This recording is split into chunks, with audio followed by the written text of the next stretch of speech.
God intervened, and God told Abraham to follow Sarah's plan. Again, we see God's sovereign hand, even in the middle of this jumbled mess. But how much easier had this been had the mess not been jumbled?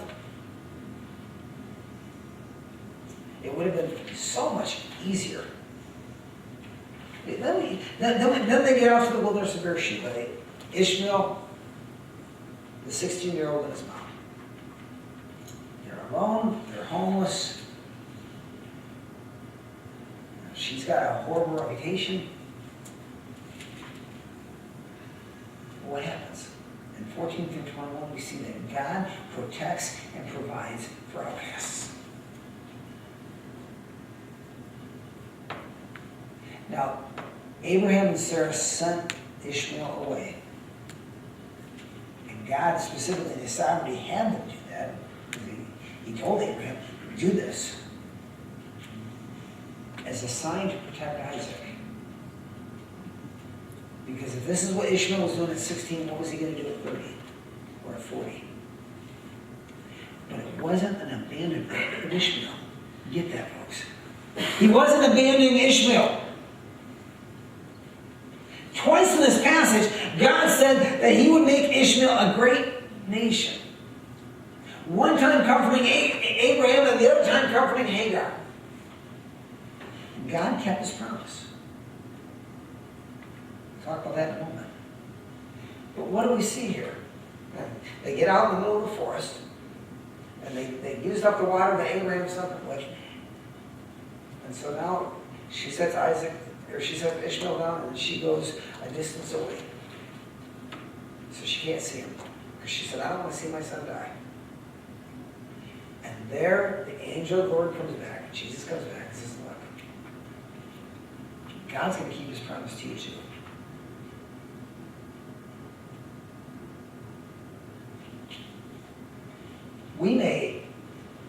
We often make messes of our lives, and we may think, oh man, God cannot forgive this. God cannot help me in this. You know what we see from this passage? God is the God of the outcast. God came to seek and save sinners like me and like you. God came after those who are unlovable. That's who God comes after. God comes after the outcast. Hagar was an outcast. And here she was alone, homeless. God didn't either. See, Hagar, well, we can't diminish her sin either in this. She was caught in the middle of Abraham and Sarah's sin. Abraham and Sarah devised the plan. She was a servant.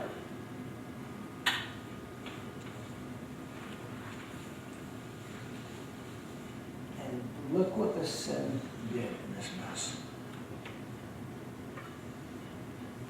Again, they brought our Egypt, and we can't refer too much in the text, but Sarah picked Hagar for a reason. I bet you, and this is my opinion, but I don't think it's without merit. I wouldn't be surprised if Sarah and Hagar were friends in the beginning. Why else would she have picked Hagar? Because she picked her. And it was a wicked plan, and it was a horribly immoral plan, and because of that brought horrible effects, and now to the point where it even ruined that relationship. That's what sin does. It ruins relationship after relationship after relationship. And we can't say this text, and we can't go through this history without reminding ourselves that the world is still seeing the effect of this sin today. The descendants of Ishmael are the modern-day Arabs. The descendants of Isaac are the Jews. Still at war with each other today, 6,000 years later. And how did it start? Because Sarah had in her mind that she was going to do God's plan her way, and Abraham signed off on it. And we want to say our sin doesn't affect anybody else.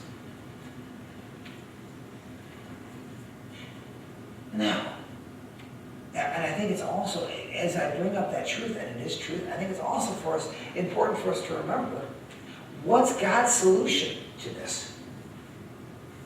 God's solution is the gospel. Why do we support Lebanon Baptist Seminary in Berean? So that the gospel will go forth to the Arab people. Because just as in Acts, when Paul was scared, I'm blanking out in chapter 18, what city he was scared to go into, and God says, no, go, because I have many people there, people yet to be saved, that God was calling out, that he was going to save through the gospel. God has many people in the Middle East that are going to repent and trust Christ, and that's what we send the gospel for there. Or later, I have to ask my Revelation scholar, no, I can't remember if it's chapter 5 or 6, where we see there's, and it's actually several times in Revelation where, in heaven there are people represented from every tribe, every tongue, every nation. And what is our obligation, and how should we treat people who are of any nationality is the same. We treat them with love, we treat them with building redemptive relationships, to give the gospel, to see what God will do. Same way we treat any of our neighbors. It shouldn't matter if our neighbor is involved in sinfulness or not. Our obligation is still to try to find a way to safely give them the gospel. Doesn't matter if our neighbor is involved in horrible immorality. Doesn't matter. A few weeks ago, we preached in Sodom and Gomorrah, the sin of homosexuality is a wicked sin. There's no doubt about it. That doesn't mean we shun homosexuals. No, we give them the gospel as we come across. I'm on Facebook, the social networking site. Because I've lived in 4 states, I have a lot of friends on Facebook. I don't know. Oh, over 500, just because I know people from all over.